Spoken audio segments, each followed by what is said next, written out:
Hello, dear students. Today we are going to discuss a new chapter. The name of the chapter is Asoka, the Emperor who gave up war.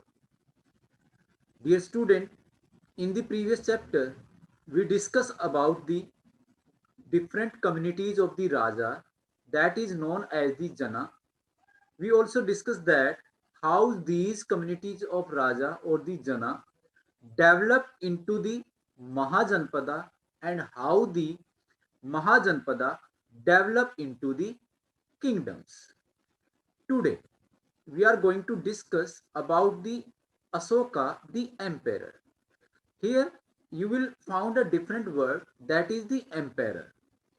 Before this or in previous chapters, we discuss about the rulers or kings. So, emperor. Emperor means who ruled over an empire. What do you mean by an empire? Empire means a very big kingdoms. So जो empire आपका होता है that is a very big kingdom, बहुत बड़ा आपका जो है kingdom होता है. And how it is different from the kingdom. Empire kingdom से कई तरीकों में अलग होता है. The very first is since empires are larger than kingdoms, emperor need more resources than kings. क्योंकि जो आपका जो एम्पायर होता है वो किंगडम से बहुत बड़ा होता है, इसलिए एक एम्पायर को मेंटेन करने के लिए एक एम्पायर को जो है बहुत से रिसोर्सेज की नीड होती है. Second, empires need big army to protect larger area than that of the kingdoms. दूसरी बात, जो आपका एम्पायर जो आपका होता है उसको प्रोटेक्ट करने के लिए हमको जो है एक बहुत बड़ी आर्मी की जरूरत होती है if we do comparison with the kingdom army. Third, as the area of the empire is very large, so king needs the more officials than the kingdoms for the different types of the tasks like to collect taxes or for advice or military commander, etc. So in these regions, empire is different from the kingdoms. Dear student, in this chapter, we are going to discuss about the Mauryan dynasty. Here a new word again came, dynasty. What do you mean by the dynasty? Dynasty means when members of the same family become rulers one after another is often called a dynasty. यानी कि जब एक ही परिवार से एक के बाद दूसरा जो है शासक बनता है तो उसको जो हम जो है डायनेस्टी का नाम जो है देते हैं. जैसे कि Maurya dynasty, for example our Maurya dynasty. Maurya dynasty consist of the three rulers और three emperors. These are our Chandragupta Maurya, his son Bindusara, and Bindusara's son Asoka. So these three rulers, they make the Mauryan dynasty. So today we are going to discuss about the first empire, or that is also known as the Mauryan Empire. In the previous chapter, we discussed that approximately 2500 years ago, Magda became the most important Mahajanpada. It has had many powerful rulers like the Bimbisara and Ajatasattu, as well as Maha Padma Nanda of the Nanda dynasty. यानी कि जो मगध था उसमें जो है बहुत से आपके पावरफुल जो है रूलर्स थे, जैसे कि बिंबिसारा और अजातशत्रु का नाम आपने सुना होगा. इसके अतिरिक्त जो आपके महापद्म नंदा थे जो नंदा डायनेस्टी से बिलोंग करते थे, वो भी मगधा के आपके एक पावरफुल रूलर रहे. जैसा कि इस चैप्टर में हम मौर्यन डायनेस्टी के बारे में पढ़ेंगे, तो मौर्यन डायनेस्टी को जो डेवलप किया था बेटा वो आपका किया था चंद्रगुप्त मौर्य ने. तो ब्रीफली हम जो है मौर्यन डायनेस्टी के बारे में जो है एक्सप्लेन करेंगे, डिस्कस करेंगे. First of all, Chandragupta Maurya. In 321 BC, Chandragupta Maurya defeated last Nanda king Dhananand and seized the throne of the Magda. यानी कि 321 बीसी में चंद्रगुप्त मौर्य ने जो है नंदा किंग धनानंद को हराकर मगध के ऊपर अपना अधिकार कर लिया। He then turn his attention to Punjab, western and north western India. उसके बाद उसका ध्यान जो है पंजाब, वेस्टर्न और नॉर्थ वेस्टर्न इंडिया की तरफ गया। आफ्टर अलेक्जेंडर डेथ, और अलेक्जेंडर जो ग्रीक से बिलोंग आपके करते थे, उनकी डेथ के बाद his generals began to fight among them for the control of his vast empire। Alexander के राज्य को प्राप्त करने के लिए उसके जो जनरल्स थे, उसके जो उत्तराधिकारी थे, वो आपस में लड़ने लगे। And Seleucus Nicator, one of the Alexander generals, become the rulers of the area stretching from Asia Minor to the Indus। यानी कि एशिया के आसपास जो एरिया था, जिसमें थोड़ा सा राज्य आपका इंडस का भी आता है, वहां का जो राजा था वो सिल्यूकस निक्टर बन गया। इन 305 BC, Chandragupta defeated Seleucus and freed northwestern India from Greek control। 305 BC में जो है चंद्रगुप्त मौर्य ने सिल्यूकस से लड़ाई की, उसके राज्य को, इंडस के राज्य को वहां से जीत लिया और वहां पे जो है अपना अधिकार कर लिया। Seleucus had to give eastern Afghanistan, Baluchistan and areas west of the Indus to Chandragupta.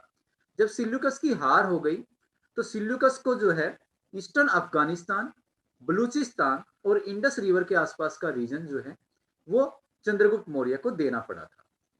He also married his daughter Helen to Chandragupta, और उसने अपनी पुत्री का विवाह, जिसका नाम हेलन था, चंद्रगुप्त मौर्य के साथ कर दिया। And sent Megasthenes as ambassador to Chandragupta court, और मेगासथनीज को जो है चंद्रगुप्त के कोर्ट में उसने एज ए एम्बेसडर भेज दिया था। In return he received 500 Wars elephant, और बदले में उसको जो है 500 जो है वॉर एलिफेंट जो है मिले थे। जैसा कि आपको अब ज्ञात हो गया होगा कि मौर्यन डायनेस्टी जो है it was established by the Chandragupta Maurya, and this mark the beginning of a new period in the Indian history. For the first time a large part of the country was politically unified under the Mauryas. यानी कि हमारे भारत का ज्यादातर जो हिस्सा है जो unified हुआ पॉलिटिकल रूप से, वो आपका मौर्य के टाइम में हुआ था।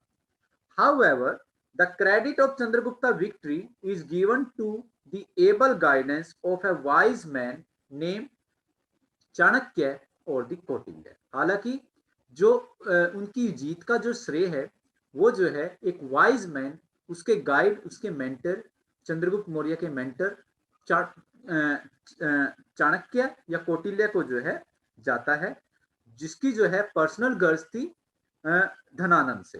क्योंकि ऐसा माना जाता है कि एक बार धनानंद ने जो है जो चाणक्य है, कौटिल्य जो थे, उनकी जो है इंसल्ट कर दी थी, और उस इंसल्ट का बदला लेने के लिए उन्होंने एक शपथ ली थी कि वो जो नंद डायनेस्टी को जो है नष्ट कर देंगे, और वो बदला लेने के लिए उन्होंने जो है चंद्रगुप्त मौर्य को जो है गाइड किया, उनके शिक्षक बने, और जो है नंद डायनेस्टी को जो है चंद्रगुप्त मौर्य के हाथों से हरवाया।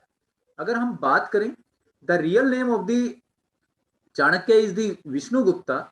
ही was a teacher at the Takshashila, and after that he became the guide and mentor of the Chandragupta Maurya. He also he also wrote a book. The name is the Arthashastra, in which how the efficient government should be organized. It has been mentioned in the Kautilya's book or the Chanakya's book, that is the Arthashastra. After the Chandragupta Maurya, his son became the ruler. The name is the Bindusara. He became the ruler in 297 BC. He conquered the Deccan area and extended his empire up to Karnataka. He was succeeded by his son Ashoka. यानी कि जो कर्नाटका तक का जो reason था, south जो reason था, वो बिंदुसारा के टाइम में जो है आपका जो है कंट्रोल कर लिया गया, और उसके बाद उसके पुत्र अशोका जो है वो राजा बने थे। So dear student, in this chapter we are going to discuss about the Ashoka, that is considered as the great emperor.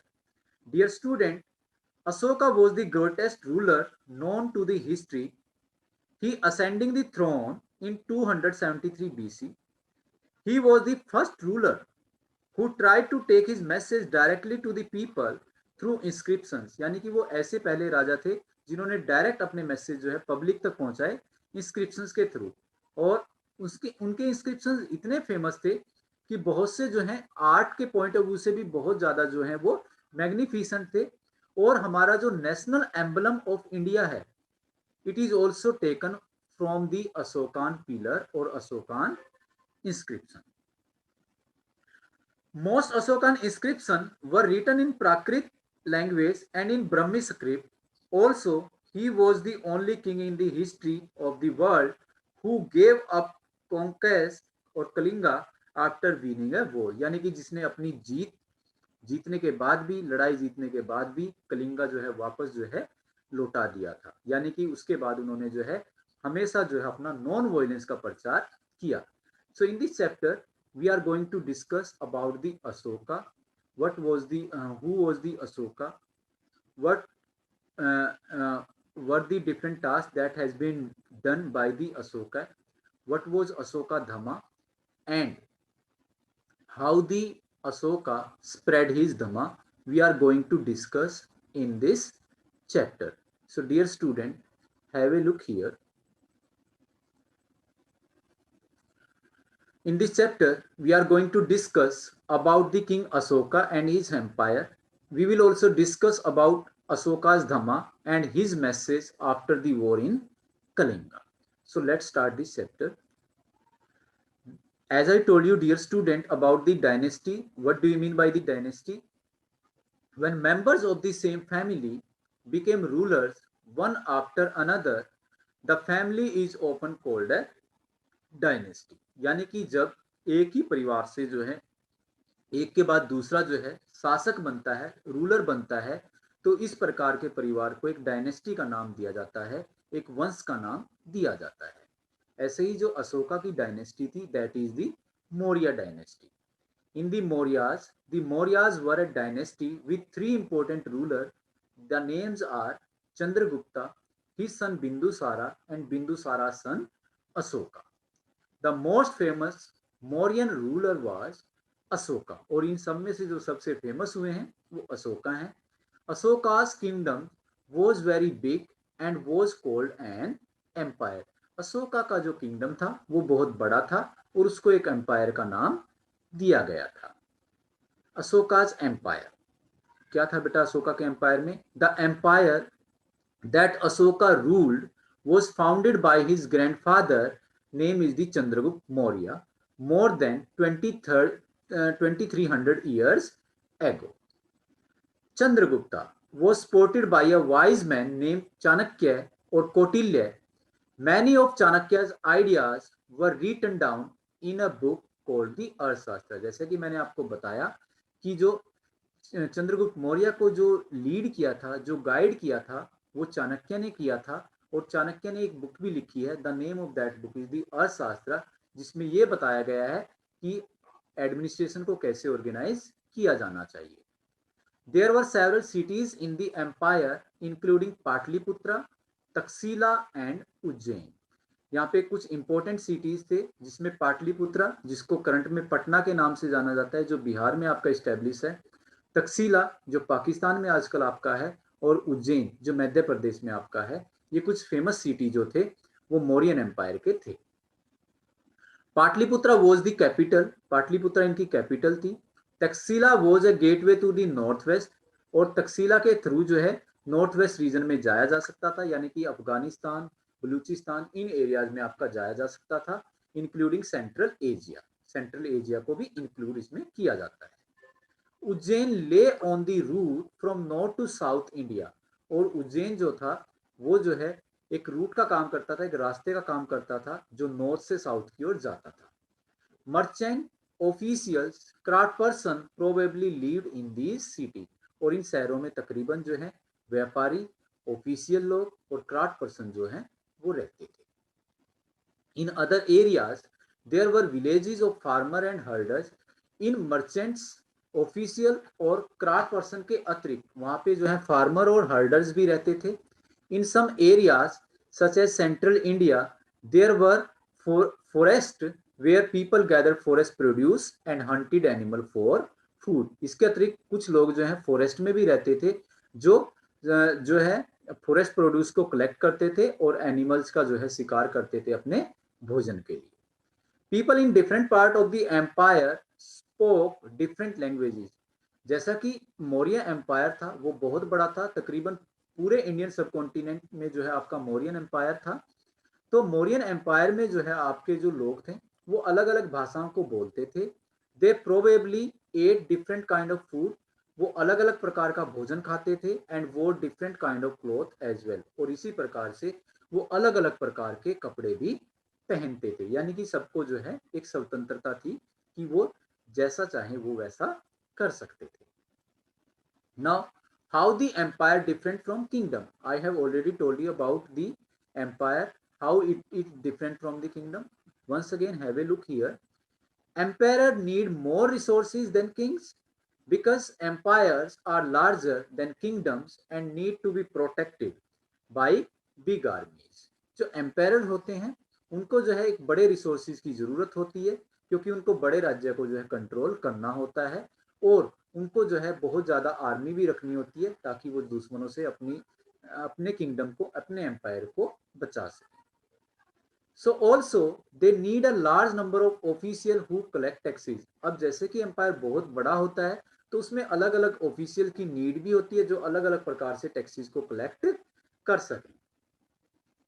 Other than the taxes that were collected on the regular basis. Tax तो collect वो करते ही थे, इसके अतिरिक्त उनको और भी जो है अलग अलग चीजें जो है कलेक्ट करनी पड़ती थी रेगुलर बेसिस पे, जैसे कि ट्रिब्यूट. ट्रिब्यूट होता है बेटा गिफ्ट देना. was collected by rulers as and when it was possible. यानी कि जब संभव होता था तो लोग जो हैं राजा को जो है ट्रिब्यूट भी देते थे, गिफ्ट भी देते थे. From people who gave a variety of thing. और इन गिफ्ट में अलग अलग वैरायटीज की वस्तुएं होती थी. मोर और लेस विलिंगली. जो लोग जो हैं अपनी इच्छा से कम या ज्यादा जो है देते थे. यानी कि कई बार लोगों की इच्छा होती थी ट्रिब्यूट देने की और कई बार जो है इच्छा नहीं होती थी, लेकिन कई बार उनको जो है राजा के ऑर्डर से जो है ट्रिब्यूट देना पड़ता था. Now ruling the empire. As the empire was so large different part were ruled differently. जैसा कि एम्पायर बहुत बड़ा होता है तो उसके अलग अलग पार्ट को अलग अलग प्रकार से जो है रूल किया जाता है.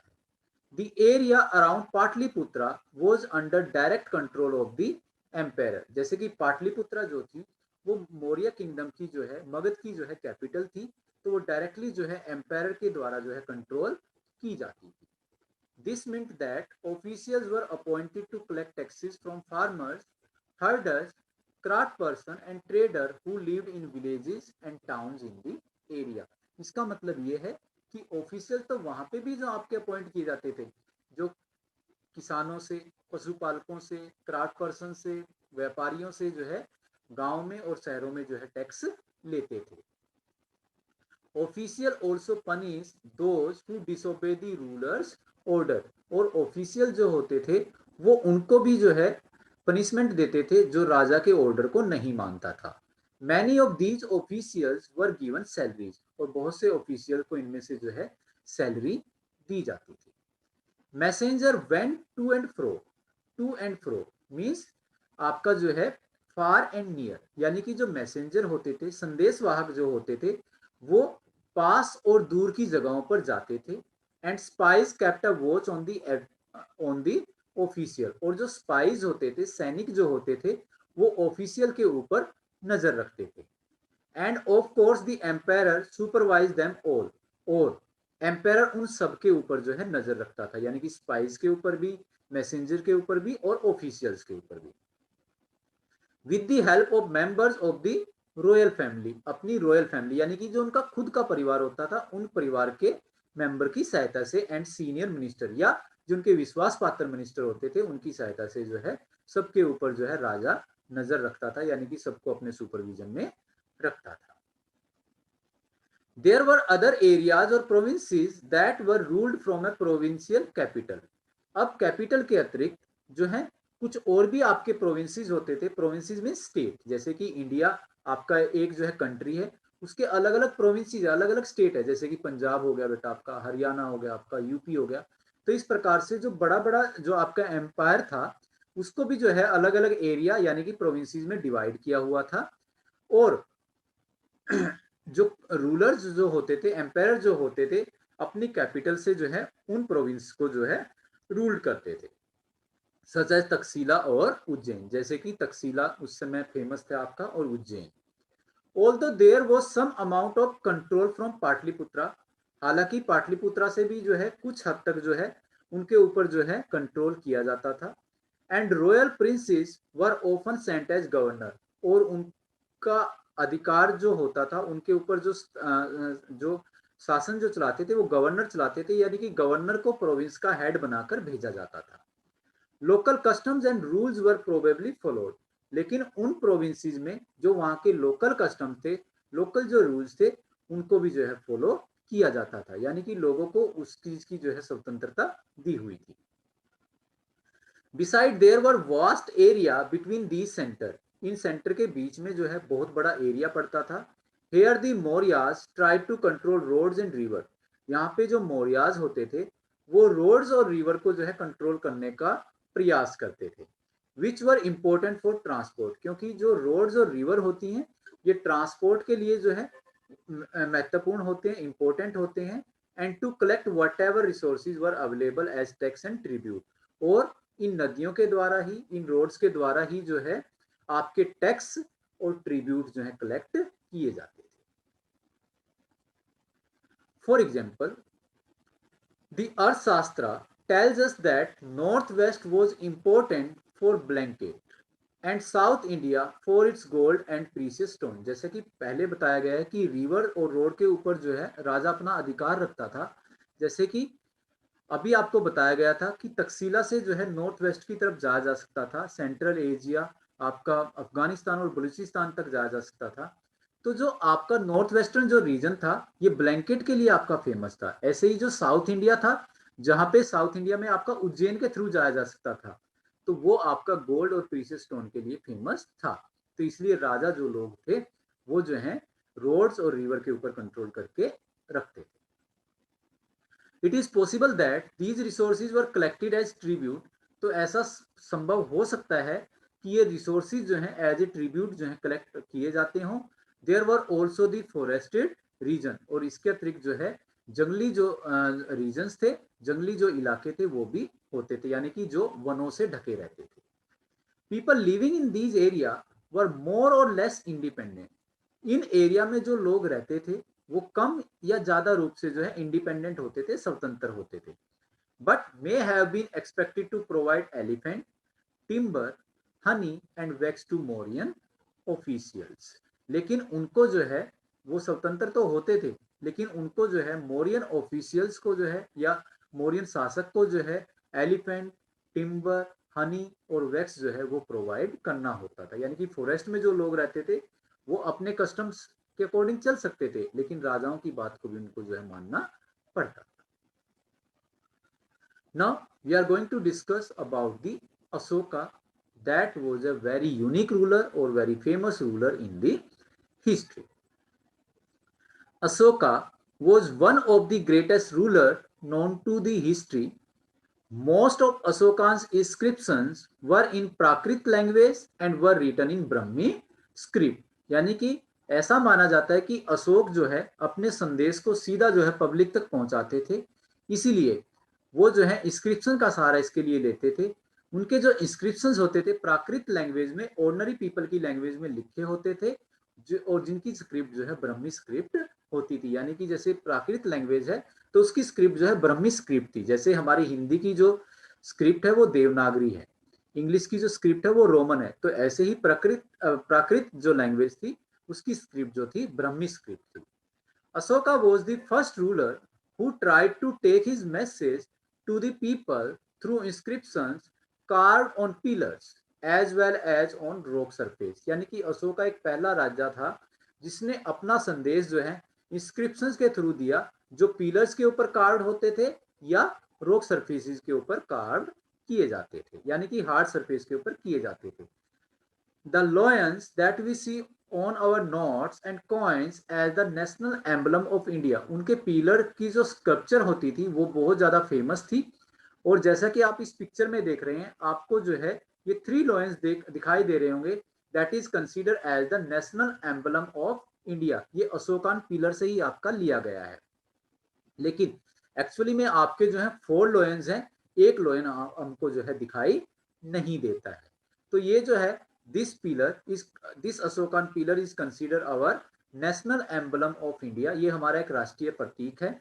And is adopted by the sculpture of the lion capital that was carved on the Ashoka pillar at Sarnath, यानी कि सारनाथ से जो है इसको लिया गया है, सारनाथ में ये पिलर हमको मिला था और इसको हमने जो है नेशनल एम्बलम ऑफ इंडिया के रूप में कंसीडर किया हुआ है, यानी कि ये हमारी एक हेरिटेज है, हमारी धरोहर है। अशोका वॉर इन कलिंगा, अशोका ने एक वॉर लड़ा था बहुत फेमस बेटा, कलिंगा, जो आजकल कोस्टल ओडिशा में आपका आता है। कैसे वो लड़ाई लड़ी, कैसे उनका जो हार्ट है वो टर्न हुआ, have a look here. Kalinga is the ancient name of coastal Odisha. Ashoka fought a war to conquer Kalinga, यानी कि जैसा कि आपको ज्ञात है, चंद्रगुप्त मौर्य ने तकरीबन नॉर्थ वेस्टर्न रीजन को अपने कंट्रोल में किया, बिंदुसारा ने कर्नाटका तक का रीजन जो है अपने कंट्रोल में किया, और जब अशोक राजा बना तो केवल कलिंगा का एक आपका ऐसा स्थान था जो मौर्य एम्पायर में नहीं था। तो उसको जीतने के लिए, क्योंकि वो कोस्टल एरिया था, उसके थ्रू जो है आपका ईस्ट एशिया से जो है रिलेशन जो है वो बढ़ाए जा सकते थे। तो उसकी एक स्ट्रेटेजिक इंपॉर्टेंस थी, बिजनेस पॉइंट ऑफ व्यू से भी वो बहुत ज्यादा जो है इंपॉर्टेंट था। तो इसलिए जो है कलिंगा को जीतने का विचार जो है अशोक के मन में आया। However, he was so horrified when he saw the violence and bloodshed that he decided not to fight any more wars. यानी कि ये जो वॉर था ये बहुत भयंकर था, इसमें लाखों लोगों की जो है मृत्यु हो गई थी, लाखों लोग जो है इसमें जो है घायल हो गए थे, लाखों औरतें इसमें विधवा हो गई थी और लाखों बच्चे इसमें अनाथ हो गए थे। तो इतनी ज्यादा वॉयलेंस और इतना ज्यादा खून खराबा जब अशोका ने देखा तो उसने जो है आगे अपने जीवन में जो है युद्ध करना जो है छोड़ दिया, ऐसा विचार उसके मन में आया। Ashoka is the only king in the history of the world who gave up conquest after winning a war, यानी कि अशोका जो है पूरे वर्ल्ड की हिस्ट्री में, पूरे संसार की हिस्ट्री में एक ऐसा शासक है जिसने अपनी जीत के बाद जो है युद्ध करना छोड़ दिया था। हालांकि हार के बाद तो सभी छोड़ देते हैं, लेकिन ये ऐसा राजा था जिसने जीत के बाद भी जो है युद्ध करना जो है छोड़ दिया। और उसके बाद उसने जो है धर्म का प्रसार किया और उसके धर्म को जो है धमा के नाम से जाना जाता है। एक्चुअली जो धमा है, today we are going to discuss now what was Ashoka's dhamma. Dhamma is Prakrit word, dhamma जो है एक प्राकृत वर्ड है for the Sanskrit term dharma, Sanskrit में इसको धर्मा के नाम से जाना जाता है और इंग्लिश में इसको रिलीजन के नाम से जाना जाता है। अशोकास धमा did not involve worship of a god और परफॉर्मेंस ऑफ ए सेक्रीफाइस, यानी कि अशोक का जो धर्म था उसमें ये इन्वॉल्व नहीं था कि भगवान की पूजा की जाए या जो है सेक्रीफाइस वर्क किए जाए, आडंबर किए जाए। Ashoka felt that just a father tries to teach his children, he had a duty to instruct his subject. Ashoka का जो धर्म था वो ये था कि जैसे एक पिता अपने पुत्र को पढ़ाना चाहता है, अच्छी शिक्षा देना चाहता है, उसने भी जो है एक पिता की भांति जो है अपनी प्रजा को जो है ऐसे ही जो है अच्छी शिक्षा देने का जो है विचार किया और उसको अपना कर्तव्य बना लिया, उसको अपनी ड्यूटी बना लिया। He was also inspired by the teaching of the Buddha, और वो जो है बुद्धा की टीचिंग से भी बहुत ज्यादा प्रभावित हुआ। He believe that winning people over through dhamma is much better than conquering them through force. उसका ये विचार बन गया था कि लोगों को जो है ताकत की बजाय, जीतने की बजाय, अगर हम जो है धमा का प्रचार करेंगे तो हम जो है लोगों के मन को जीत सकेंगे। यानी कि लड़कर हमने लोगों को नहीं जीतना है, हमने जो है एक अच्छे कार्यों से जो है लोगों को जीतना है। So, what was the trouble that he faced in the Dhamma? The very first trouble that he faced conflict among people belonging to the different religion, यानी कि जो उसका जो राज्य था उसमें जो है अलग अलग धर्मों के जो है लोग रहते थे और वो उनके आपस में जो है मतभेद थे, कॉन्फ्लिक्ट थे। Ill treatment to slave and servant, जो मालिक होते थे वो अपने दासों के साथ और नौकरों के साथ बुरा व्यवहार करते थे। Quarrels in families and among the neighbour, दूसरा परिवार के व्यक्तियों में और पड़ोसियों में जो है तकरीबन जो है लड़ाई झगड़े होते रहते थे। एनिमल वर सेक्रीफाइस, और पशुओं की बलि दी जाती थी। ये सारे ही कार्य जो थे वो गलत थे, वो ह्यूमैनिटी के पॉइंट ऑफ व्यू से ठीक नहीं थे। तो अशोका ने क्या किया बेटा, Ashoka felt that it was his duty to solve these problem. तो अशोका ने सोचा कि ये उसकी ड्यूटी है, उसका कर्तव्य है कि वो इन समस्याओं का समाधान करे। इसके लिए उसने क्या किया, ही अपॉइंटेड ऑफिशियल्स, उन्होंने जो है ऑफिशियल्स को अपॉइंट किया, नोन एज धमा महामता, जिसको धमा महामता के नाम से जाना जाता है। Who went from place to place, वो एक स्थान से दूसरे स्थान तक जाते थे। टीचिंग पीपल अबाउट धमा और धर्मा, और लोगों को जो है धमा के बारे में, धर्म के बारे में बताते थे, यानी कि ज्ञान की बातें बताते थे। He got his messages inscribe on rock and pillar, दूसरा अशोका ने अपने जितने भी मैसेज थे वो रॉक्स और पिलर के ऊपर इंस्क्राइब करा दिए, खुदवा दिए। Instructing his official to read his message to those who could not read it themselves, और अपने ऑफिशियल को ये आदेश दिया कि जो लोग जो हैं इन मैसेजेस को नहीं पढ़ सकते हैं उनको जो है पढ़कर उनको सुनाना है। Ashoka also sent messenger to spread ideas about Dhamma to other lands such as Syria, Egypt, Greece and Sri Lanka. दूसरा, अशोका ने जो अपने मैसेंजर थे वो जो है दूसरे देशों में भी भेजे, जैसे कि सीरिया, इजिप्ट, ग्रीक और आपका श्रीलंका। ही बिल्ट रोड्स, डग वेल्स, बिल्ट रेस्ट हाउसेस, और दूसरा ह्यूमैनिटी के जैसे वो कार्य कर रहे थे तो उसने लोगों के लिए जो है सड़कें बनवाई, कुएं खुदवाए और रेस्ट हाउस बनवाए, विश्राम गृह बनवाए।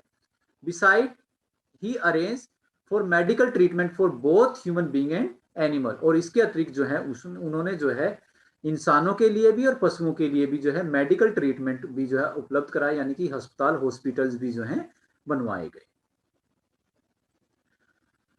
अशोकास inscription describing the Kalinga war, ये जो सारा कार्य अशोक ने किया ये कलिंगा वॉर के बाद किया, जब उसका हृदय परिवर्तित हो गया।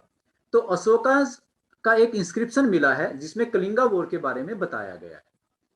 After the Kalinga war, Ashoka mention in one of his inscription about the सोरो that he felt seeing the death of lakhs of people and other horrifying result of the war, यानी कि जब कलिंगा वॉर के बाद अशोका ने एक इंस्क्रिप्शन में मेंशन किया है किस चीज के बारे में, सोरो, दुख के बारे में, जो उसको कब हुआ, जब उसने लाखों लोगों की के शवों को देखा, उनकी डेड बॉडी को देखा, और उसके बाद उसके युद्ध के बाद जो बहुत बड़े हॉरिफाइंग, डराने वाले रिजल्ट होते हैं, परिणाम होते हैं, उनको देखा, तो जो है उसने जो है कलिंगा वॉर के बारे में बताया। तो उसने उसके बारे में बताया, उसके बाद उन्होंने डिसाइड किया टू ऑब्जर्व धमा, कि वो धर्म का प्रसार करेंगे, and to teach other about it as well, यानी कि वो नॉन वायलेंस का प्रसार करेंगे और दूसरे लोगों को भी नॉन वायलेंस के बारे में बताएंगे। It was his wish that his son and grandson try to spread dhamma rather than fight war, और उसकी ये भी इच्छा थी कि उसकी मृत्यु के बाद उसका पुत्र और पौत्र दोनों जो है धर्म का प्रसार करेंगे और वो लड़ाई नहीं करेंगे। Ashoka's message to his subject, उसने अपनी प्रजा को क्या मैसेज दिया। In one of the inscription Ashoka advise to his subject that instead of following the ritual for birth और मैरिज, यानी कि उसने अपनी प्रजा को ये मैसेज दिया कि हम जो है जन्म और विवाह के जो रिचुअल परफॉर्म करते हैं इसकी बजाय हमको क्या करना चाहिए, practice like being gentle with slave and servant, जो हमारे दास हैं या नौकर है उनके प्रति हमको दयालु होना चाहिए। रिस्पेक्टिंग वन एल्डर्स, बड़ों का सम्मान करना चाहिए। Treating all creature with compassion, जितने भी जीव जंतु है सबके प्रति जो है दया भावना रखनी चाहिए। गिविंग गिफ्ट टू ब्राह्मण and Monks would be more fruitful, और ब्राह्मण और जो मॉन्क्स है, बौद्ध भिक्षु जो हैं उनको जो है दान देना जो है ज्यादा फ्रूटफुल होता है, लाभदायक होता है। तो हमको जो है ऐसे धर्म के कार्य करने चाहिए। He advised that one should try to understand the main idea of another religion.